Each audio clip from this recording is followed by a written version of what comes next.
What a weekend! From North Carolina on Thursday to Indianapolis, Indiana Thursday night, Chicago, Illinois Friday night, Detroit, Michigan at 11:30 on Saturday night, and then on to sleep in Youngstown, Ohio at 5 a.m. on Sunday morning. Brooklyn, New York on Sunday night, and then back in North Carolina by 3 a.m. on Tuesday morning. It was one heck of a weekend for our man on the street, Brad Kelly. Brad drove well over 2,000 miles this weekend to bring you the best from the monsters John and Pete Najarian and Guy Adami in Chicago and Anthony Scaramucci in New York. Anthony was on the show on Monday, so be on the lookout for the newest episode of America's Favorite Traders. Some really cool stuff from Anthony Scaramucci as Brad and Anthony talk about his new book, Goodbye Gordon Gekko. We'll give you a peek at what you can find in Anthony's office on our Facebook page. To find us on Facebook, just search for the full name of the company, Magnum Opus Financial.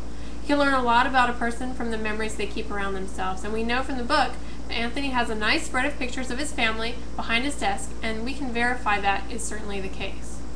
We didn't even see an eagle while in his office. Anthony is a fantastic guy, and we think you're really going to like the interview. We'll let you know as soon as it's available. Okay, so what do you do today?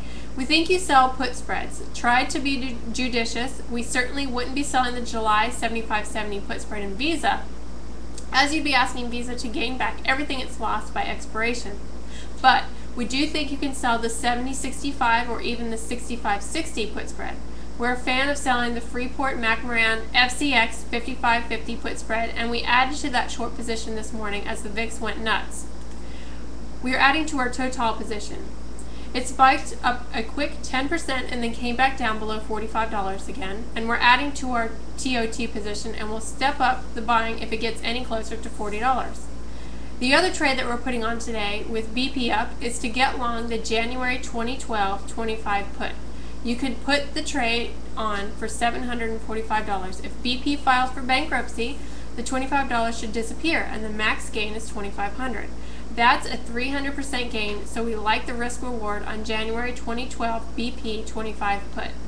One more leap option that we talked about with Pete Najarian was the January 2011 or 2012 50 call in rig. Transocean is one of the only players in this space, and as energy becomes harder and harder to find, countries will need rig expertise to get at their resources. Obviously, the activity of drilling will cost more and more in the future thanks to the Gulf spill.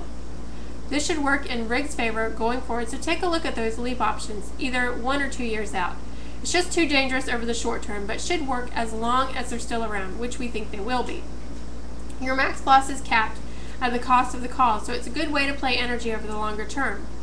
Thanks for joining us today. We're looking forward to Anthony's interview on AFT being released. Check out the brand new design of the website. You're going to love the new look of MagnumOpusFinancial.com, and let us know what you think by either leaving us a comment on the webpage, contact us section, or on Twitter. We'll be bringing you some user picks tomorrow on Lunch at the Market, so thanks everyone for the mentions on Twitter. You'll have those tomorrow on Lunch at the Market. Check on the website today, and we'll see you tomorrow.